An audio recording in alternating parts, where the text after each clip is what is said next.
You're driving down some empty stretch of highway, radio on, not thinking about much of anything, and you glance up and there they are. Birds. Just lined up on a power line like it's a park bench. Dozens of them sometimes. Shoulder to shoulder on a cable carrying enough electricity to light up an entire neighborhood. And you don't even register it as strange because you've seen it your entire life? It's wallpaper. It's background noise. But actually stop and think about what's happening there for a second. That wire is carrying thousands of volts, in some cases tens of thousands. Enough electricity to kill a human being almost instantly if we touched it the wrong way.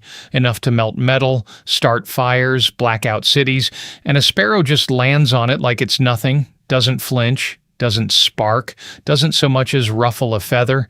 Meanwhile, if you or I so much as brushed that same wire with a fingertip, we'd be finished before we hit the ground. So what's going on? Is the bird immune? Is it magic? Is nature just handing out cheat codes to specific species for no reason? No, it's not magic, it's physics. Beautiful, elegant, slightly terrifying physics. And once you understand it, you'll never look at a power line the same way again. Let's go. Here's the first thing you need to understand, and it's the single most important concept in this entire video. Electricity does not want to be somewhere. Electricity wants to go somewhere. It's not a substance that fills things up like water filling a bucket. It's a flow, a current. And current only moves when there's a difference in electrical potential between 2 points and a path connecting them. That's it. That's the whole rule. No difference, no path, no current. A bird sitting on a single wire is touching only 1 point in the entire electrical system. Both of its feet are on the exact same wire at essentially the exact same electrical potential. There is no meaningful difference between where its left foot is standing and where its right foot is standing.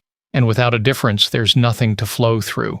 The bird isn't a bridge to anywhere, it's just sitting on one end of a very long, very charged, very indifferent piece of metal, and the electricity has no reason whatsoever to detour through its body. Compare that to what happens when you touch a live wire while standing on the ground.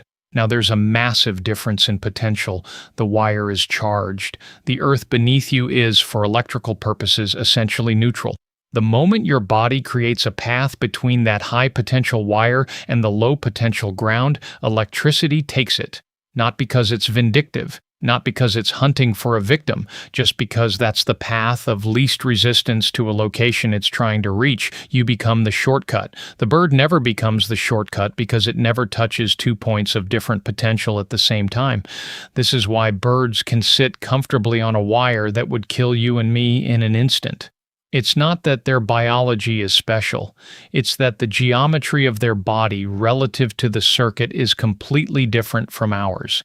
Now here's where people get this partially wrong. They assume birds are somehow insulated. Rubber feet, special feathers, some biological force field. Not really the case. Bird feet do have some natural resistance. Sure, keratin isn't the world's best conductor.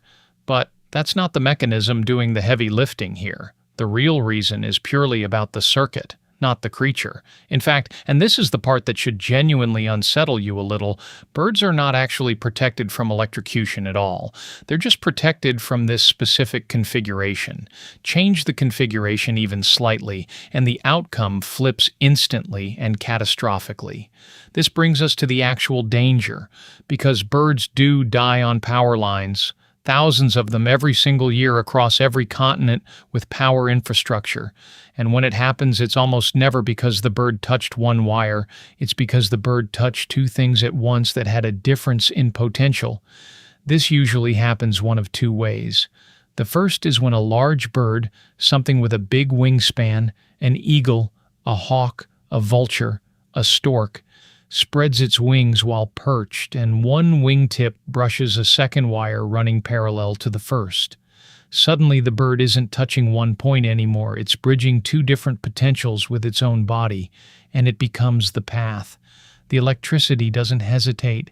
It doesn't know or care that this path happens to be a living creature. It just takes the route with the least resistance, and that route runs straight through muscle and bone and feather. The bird is usually killed instantly. This is specifically why smaller birds, sparrows, pigeons, starlings, are almost never the victims of this kind of accident. Their wingspan simply isn't wide enough to physically reach across the gap between two separate wires. It's not that they're smarter or more careful. They're just too small to make the mistake. Large raptors, ironically the birds most capable of dominating the sky, are the ones most at risk, precisely because their size lets them bridge a gap that smaller birds physically cannot. The second scenario is even more brutally simple. A bird touches a live wire and something grounded at the same time, a metal pole, a transformer housing, sometimes even the wet conductive material of a nest built too close to the hardware. In this case, the bird is functionally doing exactly what would kill a human, bridging a live source to the ground, and the outcome is identical: instant, massive current, usually fatal. This is why utility companies spend enormous amounts of money on something you've probably never thought about: wire spacing. Power line engineers deliberately calculate the distance between parallel wires based specifically on the wingspans of local bird populations. In regions with large raptors, eagles, condors, storks, the spacing has to be wider, sometimes significantly wider than the physics of electrical transmission alone would require. It's not an accident of design. It is intentional accommodation for wildlife, because without it, birds of prey would be dying in mass numbers, and in the earlier days of electrical infrastructure, that's exactly what was happening. Entire populations of eagles in parts of North America and Europe were being devastated by poorly spaced transmission lines before engineers and conservationists intervened and forced design changes. Some utility companies now install what are called raptor guards, insulated covers placed over transformers and connection points, specifically to prevent large birds from bridging two points while perching or nesting near equipment. There are also bird diverters, small visible markers clipped onto wires to help birds see them and avoid collision in low visibility, which is actually a separate but related danger. Collision, not electrocution, kills even more birds worldwide every year. But that's a story for a different video. Now let's talk about something that sounds like it should make this whole situation worse, but actually doesn't: voltage. You'd think higher voltage would mean higher risk for a perching bird, more electricity, more danger, right? Not necessarily, and here's why. The danger to any living thing near a wire isn't really about voltage in isolation. It's about current flowing through the body, and current only flows through the body if there's a completed circuit through that body. A bird sitting on a single high-voltage transmission line carrying tens of thousands of volts is in exactly the same situation as a bird sitting on a low-voltage line. Zero potential difference across its own body means zero current through its own body, regardless of how much voltage is present in the wire itself. The wire could be carrying enough power to run an entire city, and the bird sitting calmly on top of it experiences none of that power, because none of it has any reason to detour through a creature that isn't offering it a shorter path anywhere. This is actually the exact same principle that lets linemen, the human workers who maintain live power lines, sometimes work directly on energized wires using a technique called bare hand work. Wearing a specially designed conductive suit, a lineman can be lifted by helicopter or bucket truck directly onto a live wire carrying extreme voltage, and as long as their entire body and the suit around it is kept at the same electrical potential as the wire, and they don't create a path to ground or to a different potential wire, they are, remarkably, safe. It looks like something out of a science fiction movie. A human being casually working with bare hands on a wire carrying more electricity than most power stations generate. But it works for exactly the same reason the bird works. No potential difference across the body, no current through the body. The bird figured out through nothing but geometry and evolution the exact same principle that took human electrical engineers centuries to formalize and trust enough to build entire safety protocols around. Let's talk for a second about why this matters more than it seems like it should, because there's a broader lesson buried in this that goes beyond birds and wires. We tend to think of danger as a property of things. This wire is dangerous. This animal is dangerous. This chemical is dangerous. But that's not really how physical danger works in most cases.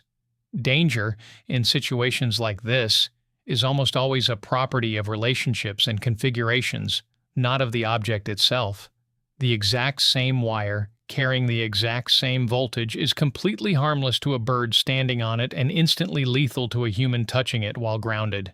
Nothing about the wire changed. What changed was the relationship between the creature and its surroundings, the number of points of contact, the presence or absence of a completed path.